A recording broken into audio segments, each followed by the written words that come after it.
Pada suatu kesempatan, Bram Stoker mengaku bahwa cerita dari novel Dracula tersebut dibangun dari kejadian nyata.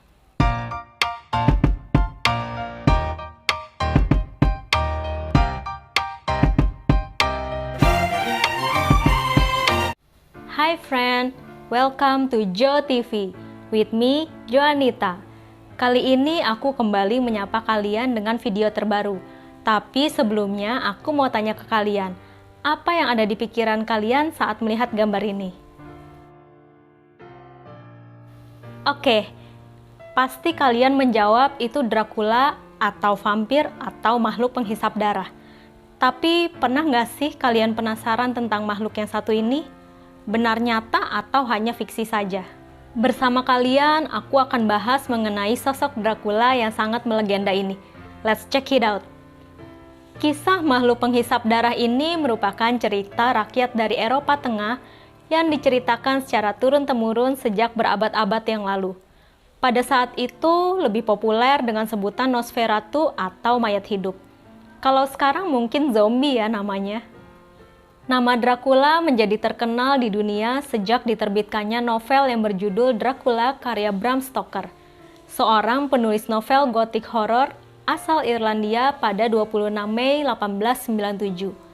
Dracula yang dikenal orang selama ini adalah gambaran dari karakter novel tersebut, yaitu sebagai makhluk bertaring yang mampu menghisap darah dan menginfeksi orang digigitnya menjadi Dracula juga. Dalam novel Dracula dikisahkan tentang seorang pengusaha asal Transilvania, Rumania yang bernama Count Dracula yang hendak pindah ke Inggris. Untuk mengurus kepindahannya ke Inggris, dia meminta bantuan seseorang yang bernama Jonathan Harker. Setelah Jonathan Harker tiba di Transilvania, dia mengetahui bahwa Count Dracula sebenarnya adalah vampir penghisap darah, tapi akhirnya dia berhasil melarikan diri. Count Dracula tidak melepaskannya. Dia mulai mengancam tunangan Jonathan yang bernama Wilhelmina Murray dan temannya Lucy Westerna.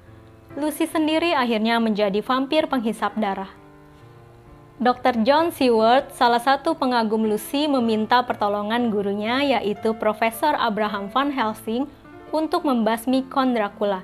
Singkat cerita, dengan bantuan mereka akhirnya Count Dracula dapat dibasmi. Jadi sebenarnya Dracula yang terkenal ini adalah karakter fiksi dari novel berjudul Dracula. Banyak orang bertanya, dari mana Bram mendapatkan inspirasi dalam membuat novel Dracula? Pada suatu kesempatan, Bram Stoker mengaku bahwa cerita dari novel Dracula tersebut dibangun dari kejadian nyata. Hal itu diakui Stoker dalam Magmirkrana, sebuah versi lain dari Dracula dalam bahasa Islandia yang kemudian dikenal dalam bahasa Inggris sebagai Powers of Darkness. Beberapa tahun setelah novel Dracula karangan Stoker terbit di Inggris. Kisah Magmirkrana aslinya terbit secara berseri melalui koran Valskonan dari 13 Januari 1900 hingga 20 Maret 1901. Dalam kata sambutannya di buku Magmirkrana, Bram menulis, "Saya cukup yakin bahwa tak ada keraguan apapun bahwa peristiwa yang digambarkan di sini benar-benar terjadi. Betapapun sulit dipercaya dan tidak dapat dimengerti mereka pada saat pertama." Cicit sekaligus pengelola legasi dari Bram Stoker, Dick Stoker, bersama dengan penulis J.D. Barker kemudian menceritakan bahwa dalam menulis novel Dracula, Bram benar-benar melakukan penelitian dan mendapatkan informasi dari buku catatan seorang diplomat Inggris bernama William Wilkinson kala berdinas di Wallachia dan Moldavia. Judul bukunya adalah The Account of Principalities of Wallachia and Moldavia yang disimpan di perpustakaan Whitby. Konon buku itu menceritakan saat kedatangan kapal pembawa tanah Transilvania sekaligus Count Dracula ke London. Penelitiannya membawa Bram sampai ke Rumania. Di sana dia mendapatkan informasi soal sebuah kapal layar yang bernama Dimitri, yang kandas beberapa tahun sebelumnya di pantai dengan hanya segelintir awak yang tersisa yang masih hidup. Kapal yang disebut berasal dari Varna, kota pelabuhan di Eropa Timur itu dikabarkan membawa kargo misterius berupa peti-peti berisi tanah. Ketika melakukan investigasi atas bangkai kapal, Petugas penyelamat dilaporkan melihat sebuah anjing hitam besar seperti jadi-jadian melarikan diri dari lambung kapal menuju pemakaman St. Mary's Church, London. Bram lalu mengunjungi gereja tersebut dan memandang reruntuhan Whitby Abbey menjulang di samping gereja itu. Dari sanalah ide Dracula tumbuh. Buat kalian yang sudah baca novelnya, pasti kalian sadar bahwa ada kesamaan nama seperti St. Mary Church, Whitby Abbey, anjing besar seperti jadi-jadian, dan kapal Dimitri tadi. Kalau di novelnya, Bram menulis nama kapalnya The Demeter. Kejadian ini masih misteri dan masih digali lebih dalam lagi karena Bram Stoker diduga menulis kisah asli Dracula dengan lebih detail dan penuh dengan campuran kejadian yang terjadi di dunia nyata. Namun, karena suasana di London kala itu yang masih mencekam akibat serangkaian kejadian pembunuhan yang dikenal dengan kasus Whitechapel dan diyakini adalah kasus Jack the Ripper, pihak penerbit tidak ingin ambil resiko.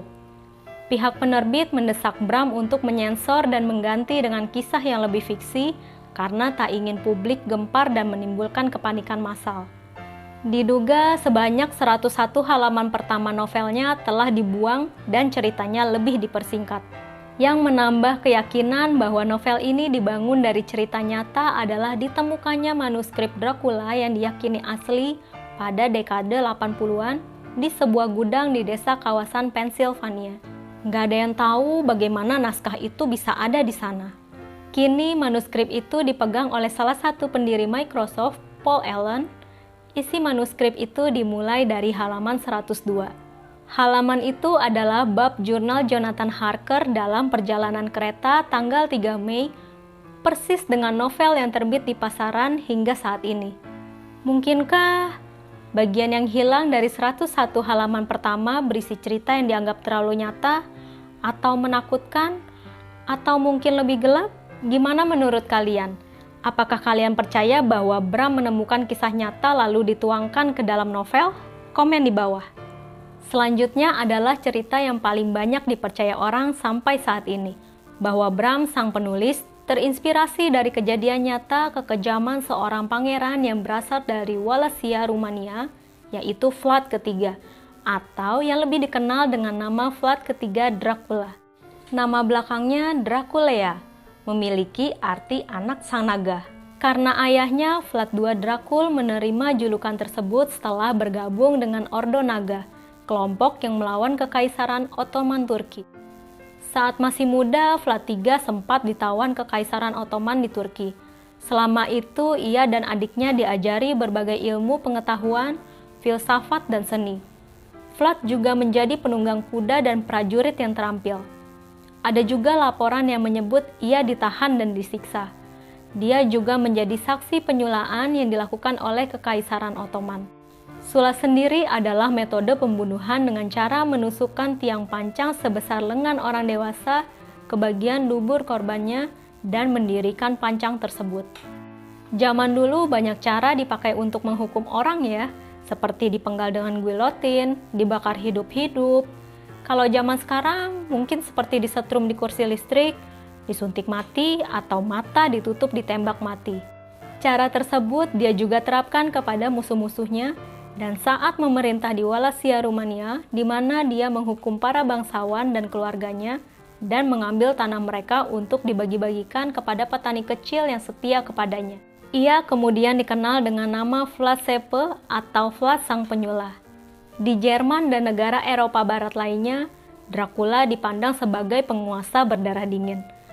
Konon ia menyulah lebih dari 500 pedagang Jerman dalam sebuah penyerangan di Transilvania. Ia pernah membantai prajurit Kesultanan Utsmania di Tirgoviste, membakar pemuda pelajar Turki di Wallachia, memaku topi utusan Kesultanan Utsmania yang lupa melepas topi, dan menyulah 30.000 pedagang Turki. Karena kekejamannya, Dracula memiliki banyak musuh dan ditakuti lawan-lawannya. Vlad ketiga atau Dracula sendiri selama hidupnya tidak pernah meminum darah layaknya vampir. Bahkan musuh bebuyutannya, Kesultanan Utsmania Turki pun tidak pernah menyebut Dracula sebagai makhluk penghisap darah tersebut. Penelitian terakhir menyebutkan bahwa Vlad III menderita penyakit porfiria sehingga ia selalu menghindar dari sinar matahari atau sinar ultraviolet, serta memiliki kelainan pada kulitnya yang pucat. Mungkin ini yang mendasari cerita Dracula tuh haus darah, takut sinar matahari, dan digambarkan kulitnya putih pucat. Bagi rakyat, Dracula atau Vlad III adalah seorang pahlawan nasional. Ini terjadi karena usahanya menjaga Wallachia dari serangan musuh Kesultanan Utsmania. Bahkan kekejamannya pada para bangsawan adalah cara Dracula menstabilisasi negara dan menggulingkan kekuasaan bangsawan itu kepada rakyat kecil. Setelah kita membahas dari cerita-cerita di atas, kalian percaya yang mana? Apakah Bram terinspirasi dari kisah nyata dalam penelitiannya atau dari sejarah tentang Vlad ketiga Wallachia? Komen di bawah ya. Sampai sekarang, kalau kalian berkunjung ke Rumania, kalian masih bisa melihat salah satu kastil dari sekian banyak tempat yang dihubungkan dengan legenda Dracula. Namanya Bran Castle. Oke, terima kasih sudah menonton video ini. Jangan lupa like, comment, dan subscribe. See you again. Bye!